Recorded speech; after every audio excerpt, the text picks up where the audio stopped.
தாமரையின் காதல் அத்தியாயம் 13. அயர்ந்து போனான் காஞ்சிபுரத்தான். தண்ணீரில் கிடக்கும் துணி தாமரையினுடையதல்லவா? அப்படித்தான் தோன்றியது. ஆனால் உள்ளத்துக்குள் இன்னொரு குரல் தாமரை ஒரு நாளும் இறந்து போயிருக்க மாட்டாள் என்று கூறியது. யாரை கேட்பது? அகழியின் மறுபுறம் காவலாளியின் கூடாரம் இருந்தது. கை தட்டினான். காதில் விழுந்ததாக தெரியவில்லை. யாரையா அங்கே என்று கத்தி பார்த்தான். அதுவும் எட்ட காணோம். சுற்றுப்புறத்தை ஆராய்ந்தான். நின்றிருந்த இடத்தில் ஒரு பூவரச மரம். நீண்ட கிளை ஒன்றை ஒடித்தான். கூராக்கினான் ஒரு முனையை. ஈட்டி பாய்ச்சுவது போல விட்டெறிந்தான் எதிர்கரைக்கு. கூடார துணியில் சரக்கென்று பாய்ந்தது அது. சுருக்கென்று வெளிப்பட்டான் ஒரு வீரன். யாரடா அவன்? திமிர் பிடித்தவன். பணிவுடன் பதிலளித்தான் காஞ்சிபுரத்தான். இந்த அகழியில் பெண் யாரேனும் தவறி விழுந்தார்களா? கொஞ்சம் சொல்லுங்கள் ஐயா. இக்கரையில் கேட்கும்படி இறைந்தான் காவலாளி. தவறி விழுவது கிடையாது, பிடித்து தள்ளுவதுதான் வழக்கம். வேலூரில் திருடர்களை தள்ளுவதில்லை, அந்த மாதிரி. சமீபத்தில் யாரையாவது அப்படி தள்ளினார்களா? ஒரு பெண்ணை? எனக்கு தெரியாது. ஆனால் ஒரு உதவி வேண்டுமானால் செய்கிறேன், நீயே தெரிந்து கொள்ளலாம். என்ன ஐயா, என்ன? காஞ்சிபுரத்தானின் துவண்ட உள்ளம் நிமிர்ந்தது. காவலால் நகைத்தான். எங்கள் ராஜாவுக்கு மாமனார் இருக்கிறார், ரகுநாதர் என்று. எவரையும் இந்த அகழியில் பிடித்து தள்ள அவருக்குத்தான் அதிகாரம் உண்டு. அவரிடம் போய் கேள், உன்னையும் இங்கே தள்ளுவார். நீ தேடுகிற பெண்ணிடம் போய்விடலாம். கைக்கு எட்டுகிற தூரத்தில் இருந்தால் காவலால் குரல் வளை முறிந்திருக்கும். இடையே இருந்த அகழியும் எண்ணற்ற முதலைகளும் அவனை காப்பாற்றின. யார் அந்த ரகுநாதர்? காஞ்சிபுரத்தான் உள்ளங்கையில் குத்தி கொண்டான். எப்படி நுழைவது அரண்மனைக்குள்? ஊருக்குள் அலைந்து விசாரித்தான். மறுநாள் ஏதோ வசந்த திருவிழாவாம். அரண்மனைக்குள் புக பலவித சந்தர்ப்பம் ஏற்படுமாம். பேசிக்கொண்டார்கள். மெல்ல இருட்டு துவங்கியது. களைத்து போன கால்களுக்கு காளியம்மன் கோயில் ஒன்று தஞ்சம் தந்தது. வாகனங்கள் வைக்கப்பட்டிருந்த இருண்ட மூலையில் முடங்கி படுத்து கொண்டான். பூஜை மணிகள் அடிக்கப்பட்டன. தூப தீபங்கள் நடைபெற்றன. பக்தர்கள் வந்தனர் போயினர். எதுவும் காஞ்சிபுரத்தானுக்கு தெரியாது. உழைப்பின் கூலியான உறக்கத்தில் அப்படி ஆழ்ந்து கிடந்தான் அவன். எல்லா ஓசைகளும் அடங்கிய பிறகு ஒரு மூதாட்டியின் புலம்பல் அவனை திடுக்கிட்டு கண் விழிக்க செய்தது. தாயே, மகமாயி, என் மகனின் காய்ச்சலையும் பிடிவாதத்தையும் குணப்படுத்த எனக்கு எந்த வழியும் தோன்றவில்லையம்மா. நீதான் நிவர்த்தி செய்ய வேண்டும் தாயே. சோர்ந்த உள்ளத்திலே ஒரு சுறுசுறுப்பு. காஞ்சிபுரத்தான் கண்ணை துடைத்து கொண்டான். மெல்ல பார்த்தான். ஒரு கிழவி அணையவிருக்கும் தீபத்தில் எண்ணெய் ஊற்றிவிட்டு விழுந்து விழுந்து வணங்குவது தெரிந்தது. அம்மனின் சன்னதியிலிருந்து வருவது போல தன் குரலை திருப்பிக் கொண்டு சொன்னான். பாட்டி, நீ வீட்டுக்கு போ. உன்னை தேடிக்கொண்டு ஒரு இளைஞன் வருவான். அவனால் உன் துயர் தீரும். கிழவி மிரள மிரள நோக்கினாள். பிறகு ஆனந்த பரவசத்துடன் மீண்டும் பல முறை வணங்கினாள். ஓட்டமும் நடையுமாக வீடு திரும்பினாள். ஓசைப்படாமல் அவளை பின்தொடர்ந்தான் காஞ்சிபுரத்தான். அது ஒரு சிறிய ஓட்டு வீடு. உள்ளே நுழைந்த கிழவி ஓரிரு வினாடியில் மன்றாடுவது கேட்டது. வேண்டாமடா தம்பி, உனக்கு உடம்புக்கு ஆகாது, வைத்துவிடு, சொல்வதை கேள். ஒரு முரட்டு ஆண் குரல் கேட்டது. மாட்டேனம்மா. இத்தனை வருஷமாக இருந்து வருகிற குடும்ப கௌரவத்தை நான் விட்டு கொடுக்கவே மாட்டேன். குறுகுறுப்பு அதிகரித்தது காஞ்சிபுரத்தானுக்கு. பாட்டி, பாட்டி என்று குரல் கொடுத்தான். கிழவி வாசலுக்கு வந்தாள். தடால் என்று அவள் காலில் விழுந்தான் காஞ்சிபுரத்தான். பாட்டி, என்ன அதிசயம் பார். ஆற்றங்கரை மண்டபத்தில் தூங்கிக் கொண்டிருந்தேன். யாரோ எழுப்பிய மாதிரி இருந்தது.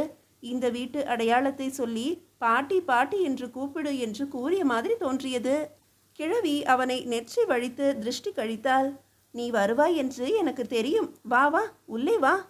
நடையை தாண்டியதுமே காஞ்சிபுரத்தான் கண்டு கொண்டான் அது ஒரு நாதஸ்வர கலைஞனின் இல்லம் என்று. பிங் பிங் என்று சீபாளியை நாவினால் ஈரப்படுத்தி கொண்டிருந்தார் பாயில் உட்கார்ந்திருந்த மனிதர். பல நாள் காய்ச்சல் குறுந்தாடியாக உருவெடுத்திருந்தது. பஞ்சடைந்த கண்களிலும் ஒரு பதற்றம் தெரிந்தது. மெலிந்திருந்த கையில் ஒரு வேகம் இருந்தது. இவன்தான் தம்பி, என் மகன் ரத்தினவேலு. நாளைக்கு அரண்மனையில் நடக்கப் போகும் வசந்த திருவிழாவுக்கு போகத்தான் போவேன் என்று பிடிவாதம் பிடிக்கிறான். 1 மாசமாய் காய்ச்சலாக படுத்திருந்தவனுக்கு இந்த பிடிவாதம் உதவுமா தம்பி? நீயே சொல்லு என்றாள் கிழவி. நோயும் நலிவும் கலைஞனுக்கு கிடையாது பாட்டி. நாதஸ்வரக்காரரின் அருகில் உட்கார்ந்து கொண்டான் காஞ்சிபுரத்தான். இது கூடாது, அது ஆகாது என்று உண்மை கலைஞர்களை கட்டுப்படுத்த முடியுமா? அருமையாக சொன்னீர்கள் ஐயா. நன்றியுடன் வெளிப்பட்டது ரத்னவேலுவின் குரல். கலை மட்டும் அல்ல, இதில் குடும்ப கௌரவமும் இருக்கிறது. அதன் பிறகும் தடுப்பது பாவம் அல்லவா? கிழவியின் கண்ணில் எத்தனை சீற்றம்! இந்தாப்பா, இதுதான் நீ எனக்கு செய்கிற உபகாரமா? எழுந்திரு எழுந்திரு என்றாள். காஞ்சிபுரத்தான் சிரித்து கொண்டே ரத்னவேலுவின் கையிலிருந்து நாதஸ்வரத்தை வாங்கி கொண்டான். குழந்தையை தடவி கொடுக்கிற மாதிரி வருடினான். பாட்டி, என்ன உங்கள் கஷ்டம்? சொல்லுங்களேன். இதேதான். நாதஸ்வரத்தை சுட்டி காட்டினாள் கிழவி. விடிந்தால் அரண்மனையில் வசந்த திருவிழா. அரசரை அந்த புறத்திலிருந்து கோல மண்டபத்துக்கு அழைத்து வரும்போது எங்கள் குடும்பத்தில் ஒருவன்தான் மேளம் வாசிப்பது வழக்கம். இந்த வருஷம் இவன் காய்ச்சலில் படுத்து விட்டான். இருந்தாலும் போவேன் என்று அடம்பிடிக்கிறான். ரத்னவேலு சொன்னார், உடம்பு இன்றைக்கு இருக்கும், நாளைக்கு போகும். குடும்ப கௌரவம் அப்படியா தம்பி? ஆமாம் ஆமாம் என்று சொல்லியபடி காஞ்சிபுரத்தான் நாதஸ்வரத்தை கையில் எடுத்தான். அரண்மனைக்குள் அந்தப்புறம் வரையில் நுழைய இதோ ஒரு வழி. பாட்டி, என்னை உங்கள் அக்கா மகனாக தத்தெடுத்துக் கொள்கிறீர்களா? என்ன தம்பி சொல்கிறாய்? கேட்கிறவர்களுக்கு சொல்லி வையுங்கள். அப்படி. காஞ்சிபுரத்தான் புன்னகை பூத்தான். நாளைக்கு நானே போகிறேன் அரண்மனைக்கு. வாசித்துவிட்டு வருகிறேன். என்ன கொஞ்சம் அபஸ்வரம் விழும்? ரத்னவேலுக்கு ஒரே உற்சாகம். சும்மா வாத்தியத்தை கையிலே பிடித்திருந்தால் கூட போதும் தம்பி. பரம்பரையாக வைத்திருக்கிற பதவி இன்னொருத்தன் கைக்கு போகக்கூடாது, அவ்வளவுதான். நடையில் ஆளரவம் கேட்டது. கிழவி மெல்ல எட்டி பார்த்தாள். தவில் சுருளிமுத்துவா, வா வா என்றாள். தவிழ்காரர் தோளிலிருந்து மேளத்தை கழற்றினார். மூலையில் வைத்துவிட்டு உள்ளே வந்தார். தம்பிக்கு ஏதோ காய்ச்சல் என்று சொன்னார்களே என்று விசாரித்தார். தாளம் போடுகிற பையனும் பின்னாலேயே வந்து சேர்ந்தான். ஆமாப்பா, ரத்தினம் எப்படி போக முடியும் என்று கவலைப்பட்டு கொண்டிருந்தேன். ஊரிலிருந்து என் அக்காள் மகன் நல்ல வேளை வந்திருக்கிறான் என்றாள் கிழவி. தவிழ்காரர் ஒரு வினாடி சந்தேகத்துடன் பார்த்தார் காஞ்சிபுரத்தானை. அவனுடைய தன்னம்பிக்கை நிறைந்த முகம் தளர்த்து விட்டது அவர் சந்தேகத்தை. அரண்மனைக்கு புதுசாயிற்றே என்று பயப்படாதே தம்பி, நான் இருக்கிறேன் என்றார். ஜால்ரா போடும் சிறுவன் ஆர்வத்துடன் பேசினான். பாட்டி, இந்த வருஷம் அரண்மனையிலே என்னென்னலாமோ அதிசயம் நடக்கப் போகிறதாம். எல்லோரும் பேசிக்கொள்கிறார்கள். அதென்ன தம்பி, இவன் என்னென்னவோ சொல்கிறான்? சொல்ல மறந்தே போனேன் என்றார் தவிழ்காரர். நம்ம ராஜாவுக்கு இணை யார் உண்டு பாட்டி? ஏதோ ஓரோர் சமயத்தில் பொல்லாதவர் மாதிரி, கொடுமைக்காரர் மாதிரி தோன்றுகிறாரே தவிர மனசு தங்கம்தான். சேதியை சொல்லப்பா. ராஜா கிருஷ்ணப்பருக்கு அண்ணன் மகள் எல்லோரும் இருந்தார்கள் இல்லையா? ஆமாம், அவர்கள்தான் மதம் பிடித்த யானையிடமிருந்து இறந்து போய்விட்டார்களே. பெரிய அரசரும் ராணியும் மட்டும்தான் இறந்து போனார்களாம். அவர்கள் குழந்தை தாமரை என்கிற. தாமரையா? திடுக்கிட்டு கூவியது காஞ்சிபுரத்தான் தான். தாமரையின் பெயரை சிறிதும் எதிர்பார்க்கவில்லை அவன். தவிழ்காரர் தொடர்ந்தார். தாமரை என்கிற பெயரே உனக்கு தூக்கி வாரி போடுகிறதே. மேலே கேள். அந்த பெண் சென்னை பட்டணத்திலே யாரிடமோ அடிமையாக இருக்கிறது என்று மன்னருக்கு இப்போதுதான் தெரிந்ததாம். அதை உடனே வரவழைக்க ஏற்பாடு செய்திருக்கிறாராம். வரவழைத்து அவளுக்கே பட்டம் சூட்ட போகிறாராம். பார்த்தாயா பாட்டி, மன்னருக்கு எத்தனை பெருந்தன்மை! அதில் என்ன சந்தேகம்? பாட்டி ஆமோதித்தாள். வேறே யாராகவாது இருந்தால் கையில் இருக்கிற ராஜ்யத்தை விடுவார்களா? அது சரி, இளவரசியை அழைத்து வந்து விட்டார்களா? அதுதான் தெரியவில்லை. ஆனால் ஊரெங்கும் அதே பேச்சுதான். அரசகுமாரியை பார்க்க ஜனங்கள் துடித்து கொண்டிருக்கிறார்கள். காஞ்சிபுரத்தானுக்கு திகைப்புக்கு மேல் திகைப்பு. தாமரையை எவ்வளவு ரகசியமாக அழைத்து வந்தார்கள் சென்னை பட்டணத்திலிருந்து. அது எப்படி ஊரெங்கும் பரவியது? முதலை அகழியில் தாமரை இறந்திருப்பாளானால் ஜனங்களுக்கு எப்படி பதில் சொல்ல போகிறார் இந்த சிங்காவரம் மன்னர்? எல்லாம் அந்த ரகுநாதனை பிடித்தால்தான் தெரியும். சென்னை பட்டணத்திலிருந்து கடலூருக்கு கடல் மார்க்கமாக வந்த 3 தினங்களுக்குள் என்னென்ன நடந்தன என்று காஞ்சிபுரத்தானுக்கு தெரியாது. கம்பெனியார் கோட்டையில் ஊர்வலம் முடிந்து வீடு திரும்பியதும் பெரிய பெத்து இட்ட கட்டளை இதுதான். நாளைக்கு பால் பாயாசத்துடன் விருந்து வைக்க சொல்லு சமையற்காரர்களிடம்.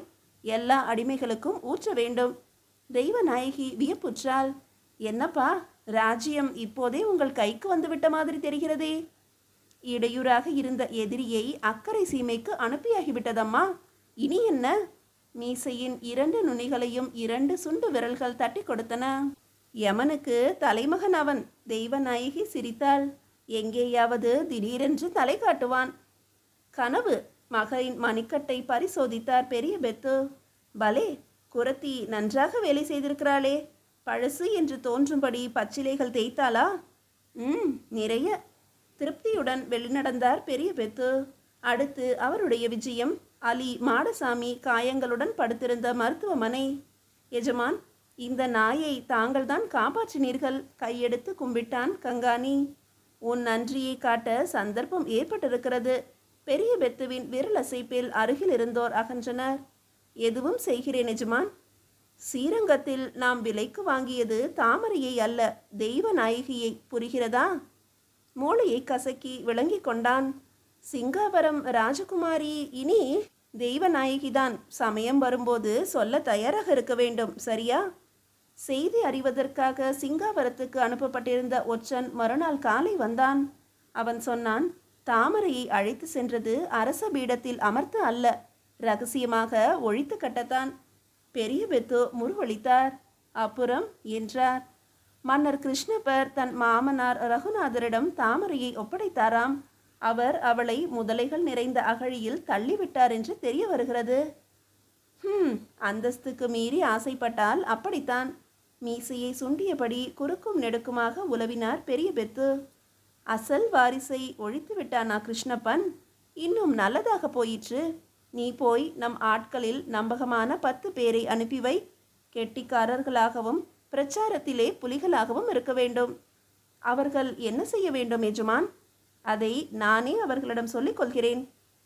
சிங்கவரத்திலே அங்காடி வீதி. கடையில் வாங்கி கொண்டிருந்தவன் கேட்டான், என்ன ஐயா, அரிசி இந்த விலை விற்கிறது? விளைச்சல் இல்லையே ஐயா. மழை இருந்தால் அல்லவா விளைச்சல்?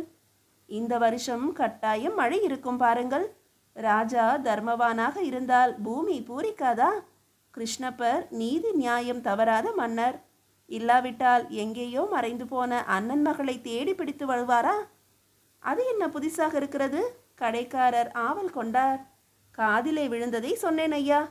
பெரிய இடத்து சமாச்சாரம். அதாவது சாதாரணமாக பேசுவது போல பற்ற வைத்தான் பெரிய பெத்துவின் ஆள் சிங்காவரத்தில். சிங்காவரத்திலே ஒரு கொல்லன் பட்டறை. படை வீரன் ஒருவன் தன் வேலையை நீட்டினான். முனையை நன்றாக அடித்து கொடுங்களையா. உலையில் பழுக்க காய்ச்சி சம்மட்டியால் அடித்தபடி கொல்லர் விசாரித்தார். செஞ்சி மன்னரின் படையிலே சேர்வதாக போகிறீரா? அங்கே ஏன் போக வேண்டும்? நம் ராஜ்யத்துக்கே யுத்தம் வந்தாலும் வரலாம். போர் வீரன் குந்தி கொண்டு மெல்ல பேசினான். நம் ராஜா கிருஷ்ணப்பரை போன்ற நல்லவரை உலகம் விட்டு வைக்காது ஐயா. வலுச்சண்டைக்கு வருவான் எவனாவது. அதுவும் புதிதாய் ஒரு ராணி பட்டத்துக்கு வருகிறார்கள் என்றால். என்ன? கொல்லரின் சம்மட்டி ஆச்சரியத்தால் அப்படியே நின்றது. சிங்காவரத்தில் வண்ணத்தையும் வாசனையையும் வாரி இறக்கும் ஒரு பூக்கடையில், இந்தாமா, மாலை என்றால் மாலை அப்படி இருக்க வேண்டுமாக்கும். காசு பணத்தை பார்க்காதே, எவ்வளவு வேண்டுமானாலும் தருகிறேன். உட்காருங்கள் சாமி, நொடியில் கட்டி தருகிறேன். வசந்த திருவிழாவுக்கு எடுத்து போகிறீர்களா? ஆமாம் ஆமாம். ராஜாவுக்கு போடத்தானே, அருமையாக கட்டி தருகிறேன். வந்தவர் சுற்றுமுற்றும் பார்த்தார். குரலை தாழ்த்தி கொண்டார். ராஜாவுக்கு இல்லையம்மா, ராணிக்கு. புதிதாக பட்டத்துக்கு வரப்போகிறார்களாமே, அந்த ராணிக்கு என்றார். என்ன சாமி, புதுசு புதுசாக செய்தி சொல்கிறீர்? ஊரெல்லாம் பேச்சாக இருக்கிறதே, உனக்கு தெரியாதா? வந்தவர் விவரிக்க ஆரம்பித்தார். பெரிய பெத்து தேர்ந்தெடுத்திருந்த 10 ஆட்களும் சுறுசுறுப்பாகத்தான் வேலை செய்தார்கள். மன்னர் கிருஷ்ணப்பர் பவனி கிளம்பினார். கொலு மண்டபத்தை நோக்கி அரச பரிவாரம் நகர்ந்தது. காஞ்சிபுரத்தான் நாதஸ்வரத்தை சமாளித்து கொண்டிருந்தான். கிருஷ்ணப்பர் ராணியை பார்த்து கேட்டார், எங்கே உன் தந்தையை காணோம் ராணி? அவருடைய மாளிகையிலேயே தங்கியிருக்கிறார். ஏனோ தெரியவில்லை, 2-3 நாட்களாக அவரும் அதிகம் வெளிவருவதில்லை. பிறரையும் உள்ளே அனுமதிப்பதில்லை. உடல் நலம் இல்லையோ என்னவோ. ஆனால் வசந்த திருவிழாவுக்கு வராமல் இருக்க மாட்டாரே உன் தந்தை? மன்னர் வாழ்க, நெறி தவறாத அரசர் நீடூழி வாழ்க. வழங்கப்பட்டன வாழ்த்துகள், தூவப்பட்டன மலர்கள், சூடப்பட்டன மாலைகள். மன்னர் கிருஷ்ணப்பரும் ராணி சென்னம்மாவும் கொலு மண்டபத்தின் ஆரவாரங்களை மகிழ்ச்சியுடன் ஏற்று கொண்டிருந்தார்கள். நாதஸ்வரம் வாசித்து வந்த இளைஞன் அரண்மனைக்குள் நழுவுவதை எவரும் கவனிக்கவும் இல்லை, அதை பற்றி கவலைப்படவும் இல்லை. ரகுநாதர் வாழ்க, கிருஷ்ணப்பர் வாழ்க. திடீரென்று ஒரு புதிய கோஷம். இளையராணி தாமரை வாழ்க, வாழ்க வாழ்க. சவுக்கடி பட்ட மாதிரி திடுக்கிட்டு போனார் கிருஷ்ணப்பர். ராணி சென்னம்மாவின் முகமோ வெளுத்து போனது. அரசருக்கு ஆனந்த அதிர்ச்சி என்று எண்ணியது கூட்டம். வாழ்க புதிய ராணி, ஓங்குக அரசரின் நீதி. அமைதி கலையாமல் கம்பீரமாகவே விசாரித்தார் மன்னர். என்ன இது என்று. ஒரு முதியவர் முன் வந்தார். மன்னர் அவர்கள் மன்னிக்க வேண்டும். எவ்வளவுதான் மறைக்க முயன்ற போதிலும் அரசர் அவர்களின் பெருந்தன்மையும் நீதி உணர்வும் குடிமக்களாகிய எங்களுக்கு தெரிந்துவிட்டன. என்றோ மறைந்து போன அண்ணன் மகளை மீட்டு வந்து அரியாசனத்தில் அமர்த்த வேண்டும் என்று தாங்கள் மேற்கொண்டுள்ள பெரு முயற்சிகளை நாங்கள் அறிவோம். அவசரமாக குறுக்கிட்டார் கிருஷ்ணப்பர். மக்களுடைய ஆசிக்கும் பாராட்டுக்கும் மிக்க நன்றி. என் அருமை அண்ணன் மகளை தேடி கண்டுபிடித்தது உண்மை. அவளை இங்கே அழைத்து வர முயன்றதும் உண்மையே. ஆனால் அவள் அந்த உண்மையான வாரிசு. மன்னரின் குரல் தழுதழுத்தது. இன்னொரு குரல் ஓங்கி ஒலித்தது. அவள் இதோ இங்கே இருக்கிறாள் என்று. தெய்வநாயகியின் கரத்தை பிடித்து அழைத்து கொண்டு முன்னே வந்தார் பெரிய பெத்து. மீதியை அடுத்த அத்தியாயத்தில் காணலாம்.